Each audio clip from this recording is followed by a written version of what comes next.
Let's go out to my hometown, H-Town, and talk to Michael. Hey, Michael, what up? Hey, John. Thanks for taking my call. Of course, brother. What's up, man? Hey, so here's my question. I'm a recovering pornography and masturbation addict, and I am trying to find the right way to express sexual desire with my wife when really all of my education, if you will, came from pornography. And that's a hard thing to talk to my wife about. That's a fascinating conversation, man. All right, so yeah, can I give you some background? I'd love that. Yeah, talk me through it. What does addict mean? Yeah, so I mean, ever since my teenage years, I've been addicted to pornography, and like daily, hourly, sneaking off into the bathroom at work, masturbating 4, 5, 6, 10 times a day. Like, when you say addict, what do you mean? Yeah, weekly, maybe not every day, multiple times a day, but I haven't been able to stop for about 15 years. Okay. And, so it's and not you're as saying severe as others. You look at it once a week, and the compulsion builds over the course of a week, and then you just have this urge. Yeah, Okay. I've always known it's wrong. I've always tried to abstain, but I always end up going back to it for whatever reason. Have you ever? Let me fast forward. Okay, go for it. I realized this was quite the problem in 2020 during COVID when I was working from home, and I fessed up to my wife. I realized I was an addict, and I started to attend recovery groups.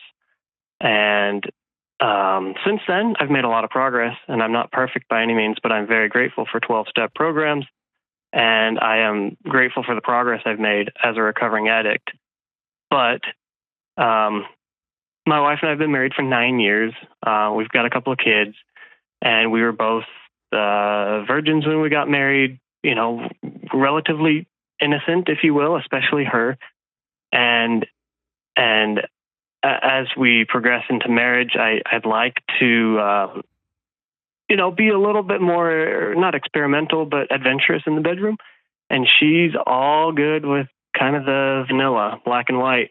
And I have a hard time expressing my wants or desires when I know that most of what I learned and most of the things that I'm interested in, I guess, it can be related to fantasy, related to my addiction. Okay. Man, what you're talking about is really important. And so I'm glad that you're having this conversation. And it's happening to marriages all over across the country. Secular, faith-based, like it's happened to everybody. Just porn has become so ubiquitous in our culture, right? It's become a part of things. So I'm going to unpack this as quickly as I can, but I'm going to be pretty direct with you, and I want you to stop me anywhere. Normally, I would want to get to know you, get to know your background, and learn about your kids and stuff like that, but you've laid a couple of grenades on the ground, and I want to make sure I jump on them before they blow up for everybody. Is that fair? Yes. All right. First thing. You have referred to yourself as an addict. I can't even count the time. I try to count, and then I've lost count. What is that? What is referring to yourself as an addict? What is that getting you? Because it feels like it's an important part of your identity. I have tried to stop since I began behavior, and I haven't been able to until I engaged with the 12-step recovery program and admitted that You're powerless? I'm powerless, Okay. and I had to, turn to God and my support group for help. And only then was I able to start making progress. Okay. And for that reason, I know I'm an addict. I just, it's not me. It's not like me to engage in something that I understand to be so wrong, and I just can't seem to quit until the last few years when I've made some pretty significant progress. When you say you've made progress, well, let me just cut to the chase. I understand that addiction is on a spectrum, okay? And I've sat kneecap to kneecap with guys who have blown their lives up because they've wrecked their car. They're looking at pornography on the phone while they're driving, right? And I don't want to minimize where you are. Here's what I'm trying to get you to maybe expand a little bit. Sometimes we struggle with addiction, sometimes a body and a brain screaming for some sort of connection will get what it needs from us, even when our well-intentioned, well-meaning part of our brain is trying to talk us out of it. And so my question to you, the things you are mentioning, because then we go on to, hey, you've been married to this one for 9 to 10 years. You have 2 kids. Y'all have made humans together. And so I'm wondering, what about your relationship? Yeah, one person's going to be more into adventure. One person's going to be more into stability. One person is going to be more. That's common. What's concerning to me is after 10 years, y'all are not at a place where you can say, I want to do something adventurous. I want to do something that feels a little forbidden, or I want to do something that feels a little bit just like naughty and with you. And it's us in this bounded, we're ride or die together. And that he or she might go, that sounds crazy. All right. Or walk me through this. Like, why? Like, it feels a little bit wrong, but it's with you. And it feels, and that is cultivating mystery, and that's cultivating adventure, and it's cultivating desire, right? The forbidden, right? The thing that I can't have, that I could have. And now that you guys have practiced safety, you're a husband that shows up. You're a husband that works on himself because he wants to be a better version of himself. But now there's this practicing desire, and that seems to be missing. And so I'm connecting the dots, and tell me if I'm wrong, I'm connecting the dots on you're a lonely, lonely man in your marriage.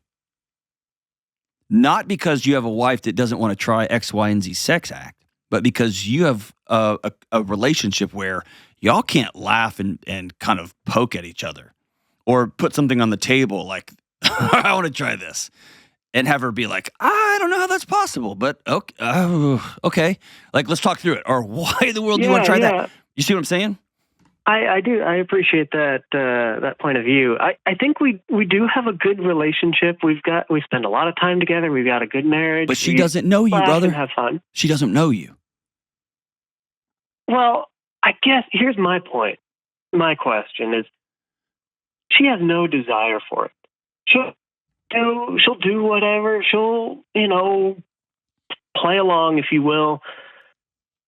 But I would really like to do these things for an act to make her smile bigger. And that's just not going to work for her. She has no desire for it.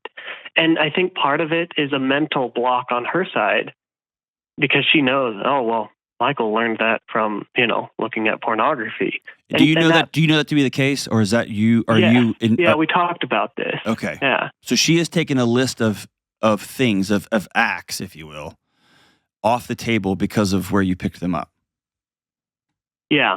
And she has a hard time, and I don't want to put this all on her. It's not her fault, of course, but I got you. Definitely. You're a good man, dude. You're like I'm not hearing a bad thing. I'm hearing I'm hearing a flyby. I'm hearing two people who love each other, who are very lonely. Yeah. She just doesn't want to experiment because that takes her back to when I first opened up to her about addiction. And those are some of the most trying times of our lives. Okay.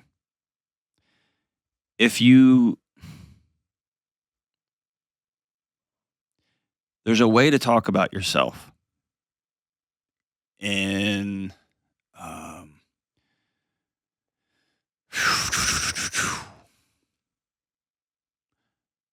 I'm an addict.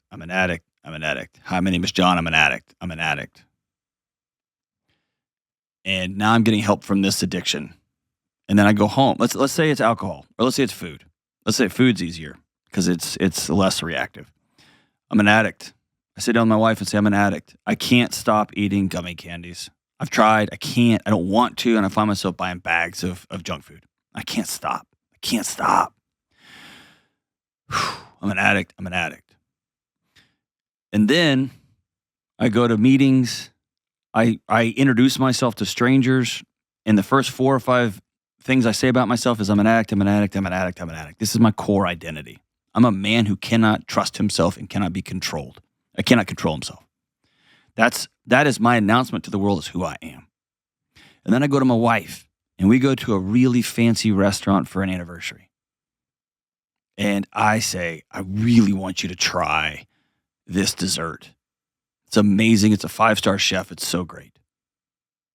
There's no way my wife can enjoy that dessert because she knows that she will be complicit in walking a razor's edge with her husband, who announces to the world that he is less than, that he is somehow this thing. Versus, here's the other way to tell that story. I'm somebody who was so desperate for connection. I ended up doing some dumb things trying to get pseudo-connected. I ate too much. I drank. I looked at pornography all the time. I didn't want to. I felt terrible when I ate like that. I felt awful the next morning and anxious. Alcohol made me anxious and not sleep. I woke up this way, and I realized I'm powerless, man. And so I went and met with a group. And what AA gives you, it does give you some steps, but I think the magic in groups is it gives you connection, the thing that your brain is trying to compensate for.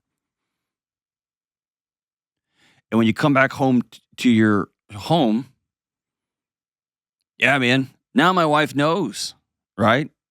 Like I struggle with food, but she knows I am connected as the day is long. I've got great friends. My marriage is whole. My relationship with my kids is golden. And so if I come in with a bag of candy, now she'll say, what happened today? Not what happened to you. And you see the difference there? I do. There's a context in your home that makes sex this very, very dangerous thing instead of this very connective, wonderful, unifying thing full of mystery and laughter and fun and eroticism, all the stuff. So, do you believe that the key for me moving forward is A, distance from my addictive behaviors, which will help, but B, and probably more importantly, stop referring to myself as an addict and just move on with life in a way that we can build something new? I would love to hear you say, hey, I'm a guy that used to really struggle with connection. And now I got a gang. And you're even hearing in the language, like when you talk to somebody who struggles with alcohol, the language used to be, you're an alcoholic. This is who you are. Versus, let me hear your story. And I want to know what happened in your day that this was the only way your body figured out how to cope.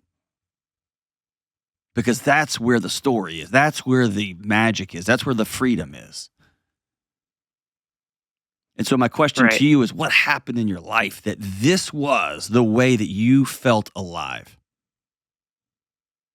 Because as a kid growing up trying to always do the right thing, the perfect thing, the good thing, the not naughty thing, you created a world that was so pressure cooker that your brain found a way. And then the world handed you an iPhone or an iPad or a computer and said, here's the World Wide Web. I'm going to make it easy for you. See what I'm saying? In that context, I don't think you're a bad guy. I think you struggled with pornography, no question about it. And more importantly, you are doing a thing that you didn't want to be participating in. Yep. And that is the more important question to me. Yeah. Overall, go ahead.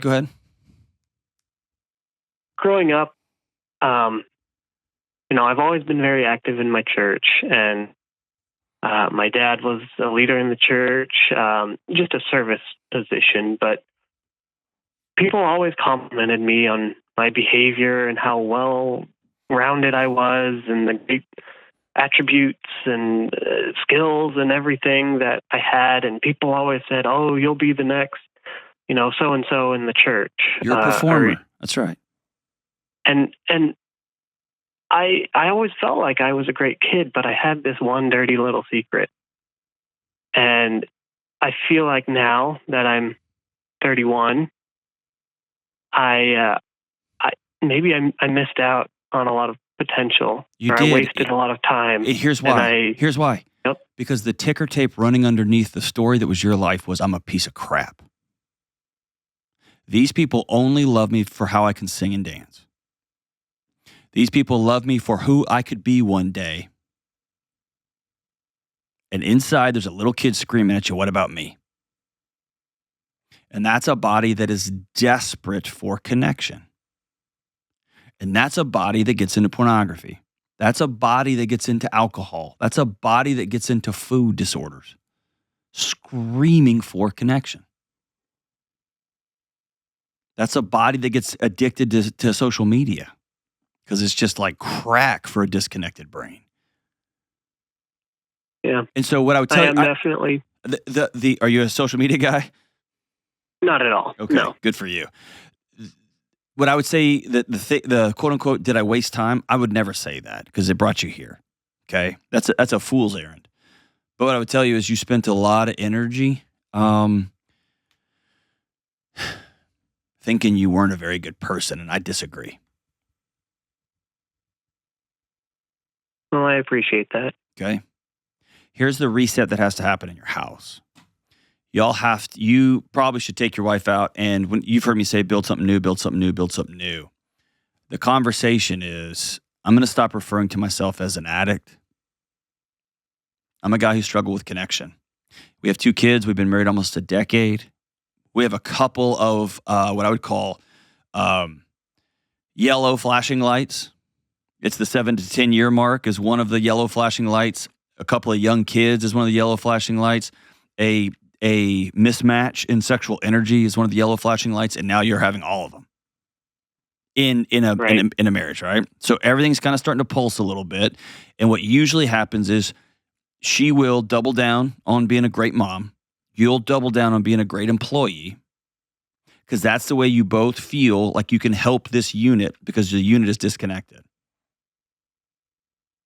And that's when you end up, like I say all the time, 6 inches apart on the couch and 6,000 miles away from each other. Right. And you can still laugh, you can still play, you can still have a good time, but she doesn't know you. And you don't know her. And so I think somebody has to sit down at the table, and hopefully it's going to be you. And you're going to say, I want to control, alt, delete. I want to reboot what sex means to our marriage. And if it has been over the last 9 or 10 years, you trying to get her to do things, that's pornography. That's using her as an object for you to get off, for you to get what you want. That's different than, I want to go with you hand in hand on an adventure. I want to try something forbidden with you because we signed up to ride or die and we can do forbidden things because we're in the same gang. Right. A way I've seen this successful, and I said it once a couple of years ago as a joke, and it kind of took off, right? And I hear about it from all over the place, is the Delony erotic envelope system. Have you heard me talk about that? Oh yeah, we've tried that. Okay, how did it work? I guess it didn't work very well for you guys. How did it go? Yeah, that's right. I wrote down all sorts of things, right? That's who I am. And hers were very basic. Okay. And at the end of the day, she just had a really hard time pulling one of my suggestions, at random because she was scared of pulling some of them. That right there is what you'll have to talk about. And if she can't or she won't make peace with her past, with your past, with her past, with y'all's past, and then come to now, then y'all have to deal with that. Because she stayed with you. And she said, we're ride or die. We're all in together. Except you're not. Because she won't even have that conversation with you. That's not ride or die. That is ride or, well, I'll ride with you, but you be quiet over there. It's not ride or die. See what I'm saying? I know it's hard to hear, but there's parts of you that she won't even discuss. Yeah. So she has been a part of her own spouse recovery group, and that's been very helpful. And it's been a work in progress for years, but I think this is going to help us move in the right direction. Well, I appreciate that. Dude, I'm a mental health guy. That's my world. I think you are using some.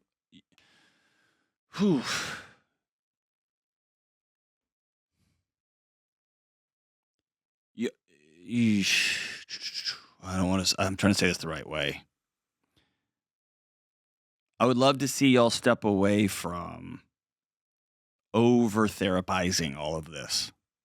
Not to minimize it, not to say it wasn't evil, not to say that anybody's feelings aren't valid, not to say that what buried you for 15 years wasn't real. Oh, of course it was. And her feelings and her betrayal and all that wasn't real. Of course it was. But you are both walking through this identity that you've given each other. I'm a recovering wife and I'm a recovering addict. I'm an addict. I'll always be an addict. Dude, it is really hard to move forward with those chains.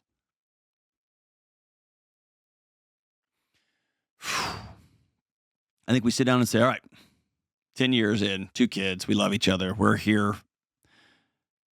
We got to talk about sex, what it means to us, what it's meant to us, what it's going to mean to us in the future. There's some things about my life that I can't even put on the table because they shut you down, and I need you to stay present with me.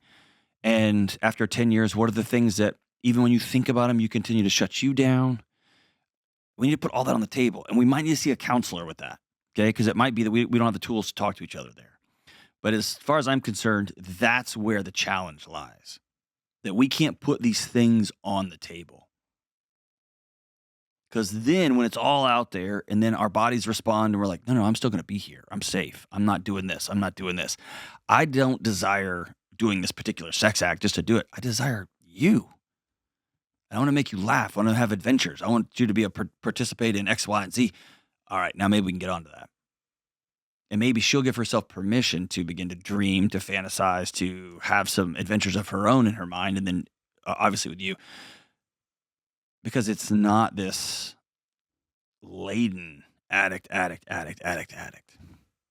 Hopefully that helps, brother. I would love to hear back after y'all have that conversation. Maybe you flip it. Maybe the John Delony erotic envelope system, which cannot be bought. You just go to Walgreens. It's like 99 cents. Get some envelopes. Maybe you start completely over and begin to court your wife. It's going to hold your hand. We may French kiss. We're just going to snuggle for a while. And we're going to rebuild safety and trust intimately, sexually that way. Whew. Sorry, my brother. This is a tough one.